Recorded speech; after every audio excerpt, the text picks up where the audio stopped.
Hello, friends. My name is Host Eric. I'm the host of Talking with Famous People, as you can see. I am an expert at a variety of different things. So, in a second, I'm going to answer these questions that are written here after this little song I'm going to play for about 45 seconds. To know the right time when to make a move or stand aside is the time of more or for your life.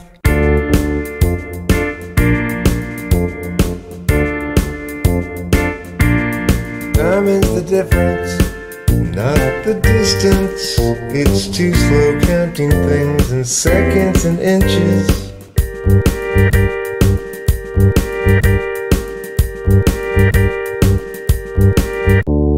Careless failure can make mending fences it's hard. Complicated things is trying to work in the neighbor's yard.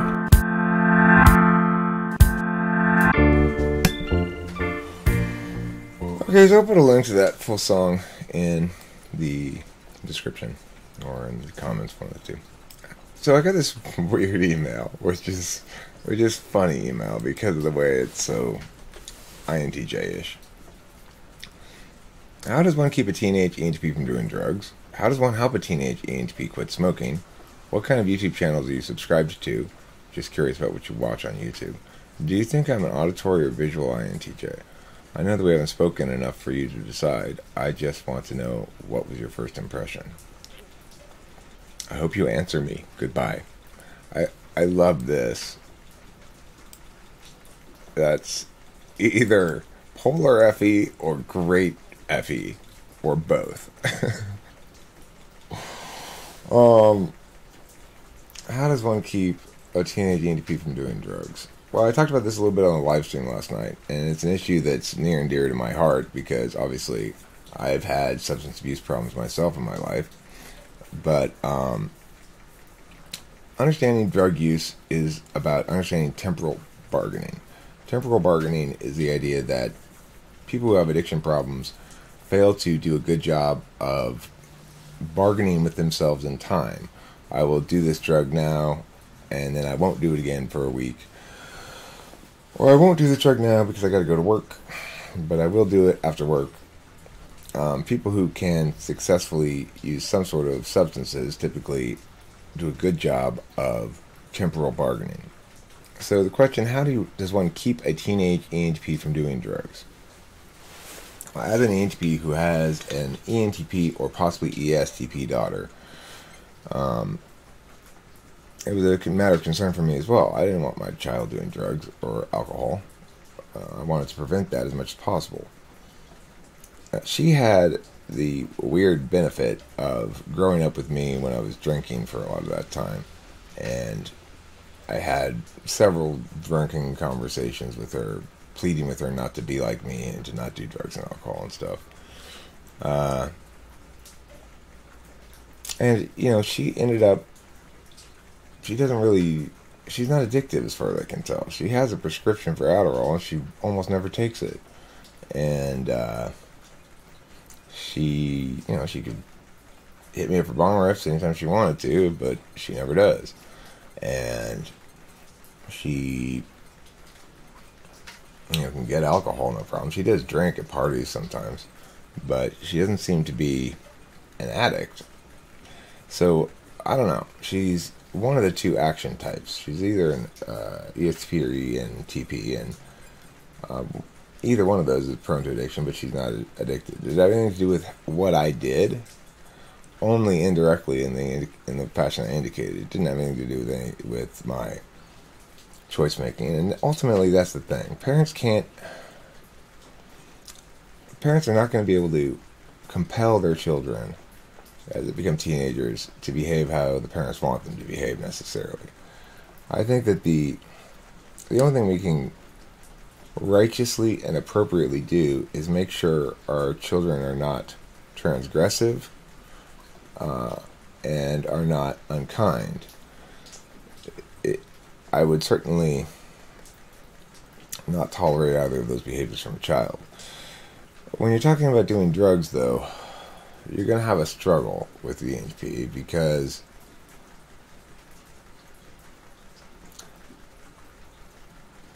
a young ENTP doesn't understand time at all. It's like, when I was younger, I was so much in the now all the time that I really had trouble not impulsively doing shit. If it seemed exciting in the moment, if it seemed like, ooh, this is exciting, this will be stimulating in a way that normal life is not, I would grab at it. It takes a while to learn self-discipline in those things for an ENTP, if they learn them, and they run the risk of becoming a full-blown drug addict, for sure. It destroys their lives. I think a lot of ENTPs do exactly that. They end up destroying their lives with drugs and alcohol. But I think the best thing you could possibly do is hammer home the point that to the extent that he's doing drugs, he needs to be the example. To the extent that he's doing drugs, he needs to understand that doesn't excuse him from anything. It doesn't make him a loser. It doesn't make him a failure. All that sort of language is very self-fulfilling. And if people internalize the fact that they can't do drugs without being a loser, then all of a sudden there's no successful way for them to do drugs. They can't manage it. It's not something that they can respectfully, I guess is what I mean to say, respectably do. So give him that alternative.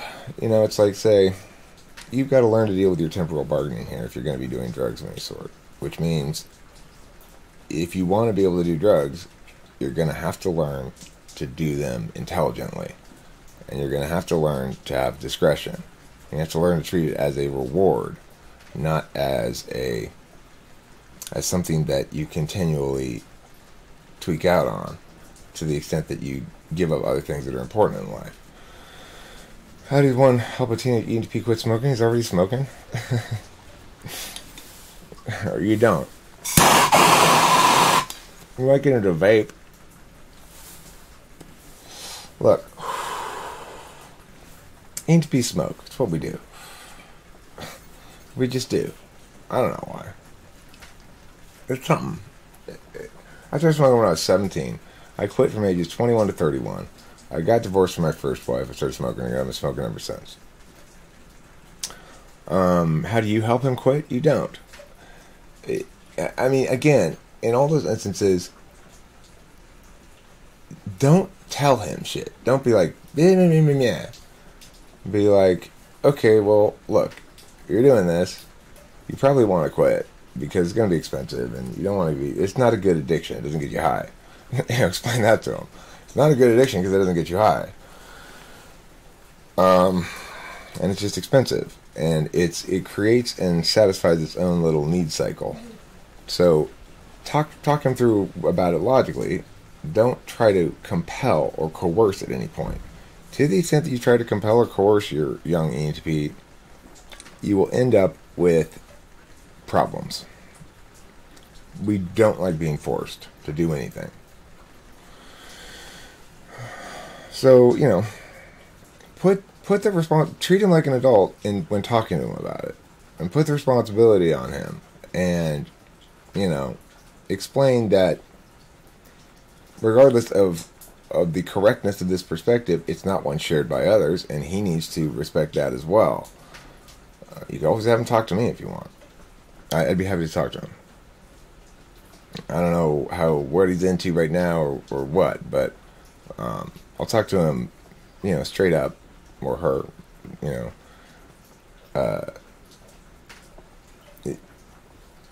your child will respect what I say if you can get your child to talk to me, because I'm not interested in bullshitting them. And I'm not interested in treating them like a lesser person. I have a long history of dealing with young people in education, respecting their humanity and their individuality and their personhood, while at the same time keeping in mind the importance of of guardianship that goes along with being an adult dealing with children. So, I mean, in the most broad sense, not like being the guardian of the person, but just a general sense of community responsibility towards young people. What kind of young YouTube channels are you subscribed to? Just curious about what you watch on YouTube. Well, the only two things I really regularly watch are Lovelu and Pukoki. As far as subscriptions that I regularly watch, I like Lovelu's content, and I enjoy being in the chat in the live stream and basically just trolling, I guess. Just making jokes and stuff. I get a kick out of that. And Pukoki seems to be a bit of a hub for the community in terms of live stream guests and stuff. She has those Google Hangout things, and anyway, so I watch those. As far as other shit that I watch on YouTube, well, I watch a lot of stuff to critique. This morning I watched an excellent video, though, that I watched it and I asked Kimberly to watch it with me. We watched it together, and let me see if I can find it. It was not on YouTube, though. It was on this TED site, and it's called The Power of Vulnerability by Brene Brown. Anyway, I'd highly recommend it if you want to look it up or something. Maybe I'll put the link in a comment or in the chat or something. I mean, in the description. But I normally watch videos that are one-offs. Like, I'll see a video that I think looks interesting and I'll watch it. I probably won't subscribe to that channel. I don't watch a lot of videos because I'm mostly making stuff, but I do watch some. And one thing I watch periodically are videos about relationships and stuff like that. Video I just watched because I've got my own relationship issues that I'm dealing with. They're not. This is a much more difficult relationship than ones I've been in before because, because of the stuff they talk about in that video. So they talk about two kinds of people in that video, being those who live wholeheartedly, quote unquote, and those who have some other expression. And what she basically says is living wholeheartedly means accepting your vulnerability, embracing it as necessary, not necessarily enjoying it or liking it, but not disliking it especially either, and understanding that basically a fundamental belief in your own worthiness to be loved, your own deservingness of love. If you have that fundamental belief and it's deep and it's unshaking, then you won't really have a problem with vulnerability, and you'll live, quote unquote, wholeheartedly. So, what she says is vulnerability is the source of shame, source of fear, source of pain, and also the source of joy and creativity and real love. So we all have to come to terms with our vulnerability, I guess, at some point. I think I'm fairly at peace with it, frankly. Kimberly has smashed any of my areas of insecurity that I was like, hey, don't touch in that area. I mean, she's just smashed them all to pieces, and it has this wonderful quality of making you recognize you don't really need those things. Do you think I'm an auditory or visual INTJ? I have no idea. I have no idea who you are except for this one email you sent me.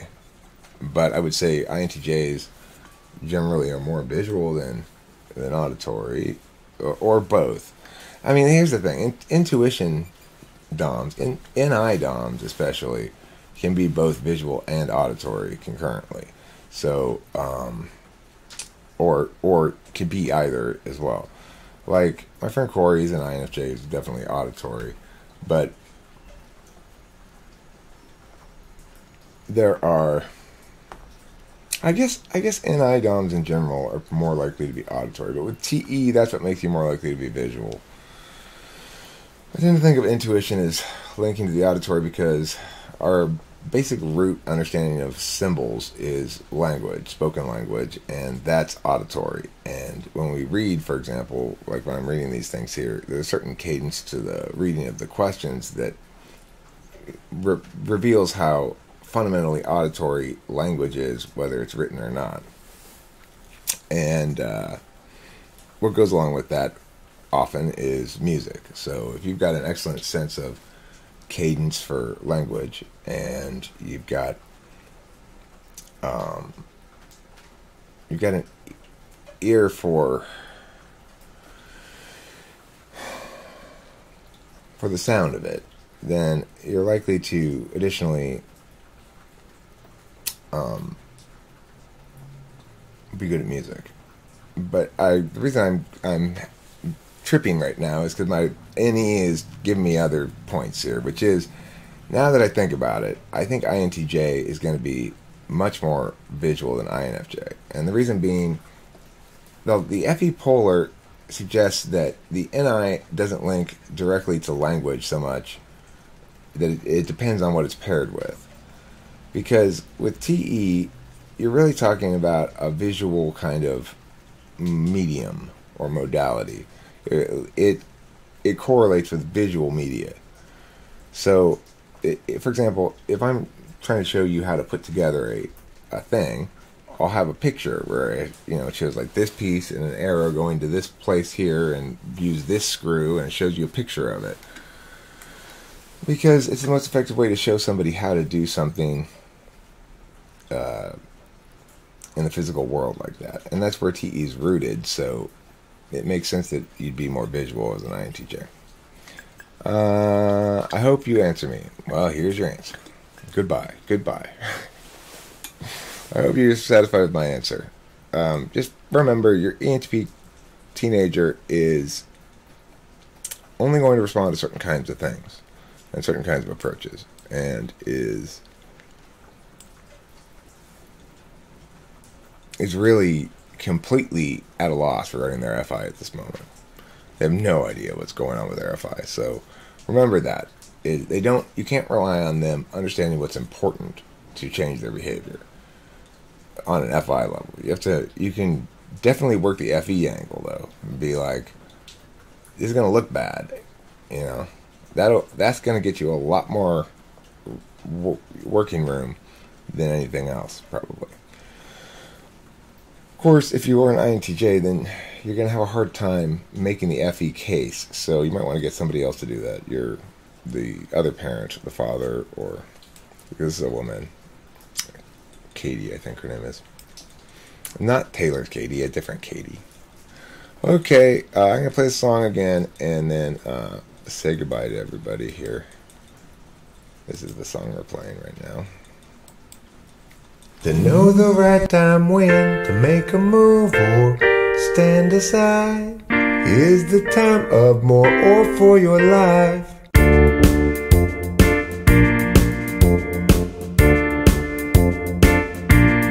Time is the difference, not the distance. It's too slow counting things in seconds and inches.